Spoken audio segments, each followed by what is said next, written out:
Hello, hello. It's time for me. It's late for me to do a few thoughts about how I feel. One of the interesting things is that tomorrow I think is the first night of Passover. And Passover is the time when the Jews have a great big dinner to celebrate that we escaped the Egyptians, and we were on the desert for 40 days and 40 nights, and we managed to create all kinds of marvelous food because we took flour and water, but we didn't have any yeast, so we couldn't eat unleavened bread.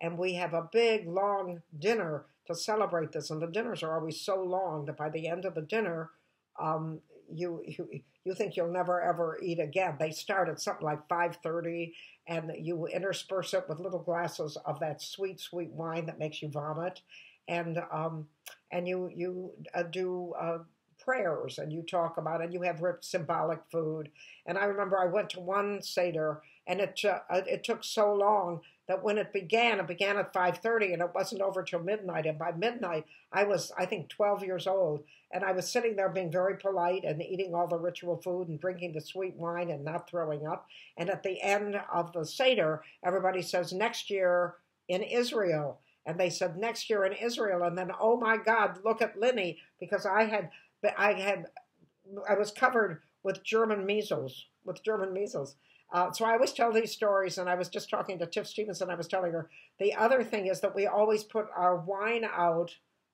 We put our wine out for Elijah, and on one of our seders, one of our big dinners, the dog drank the wine, and my mother thought that Elijah had descended, and of course the dog was so drunk he was barking, and it was sort of all over the place. But my mother thought that Elijah had descended and had blessed our house.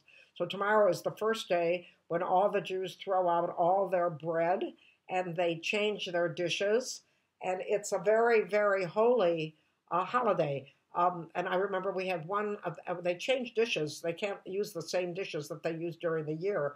And I don't know whether you know this, but Orthodox Jews have a separate dish for meat, separate dishes for meat, and separate dishes for milk. We don't mix them. In my family, of course, we didn't give a shit, but Orthodox Jews did that. And I had this one wonderful rabbi, whose name was Rabbi Katz, who changed his teeth for Passover. He had a different set of teeth for Passover. And I said to him, why don't you change them for milk and meat? And he said, oh, don't be ridiculous. But of course, changing them for Passover was ridiculous too. But this was an interesting rabbi because the Jews have rules. They have a lot of rules. And right now with the lockdown, it's very difficult for them because they pray at sundown, much as the Muslims do, but they pray with 10 men, and that's called a minyan. And now they're not allowed to do that. So I'm not sure how they're managing, because that's very important to them to pray. 10 men pray together. And of course, now they can't do that. Um, my grandpa. But I guess they can also pray alone. But this rabbi, one of the things they're not allowed to do is they're not allowed to work, and on Saturdays, because that's a Sabbath. And Orthodox Jews carry this to a huge extreme. For example, it is considered work to turn on the stove. So they used to have a Sabbath goy who would come into the house and would turn on the stove. But if they're truly Orthodox, they also cannot tear toilet paper. So on Friday nights, before the mother makes the big dinner, she cuts squares of toilet paper so it's all ready for the family for Saturday. But you cannot do it. And this rabbi that I was talking about was very, very religious. So when they built the brand new synagogue for him in a nicer, more expensive neighborhood, because that's what Jews do. They go from a poor neighborhood to a medium neighborhood to a very rich neighborhood.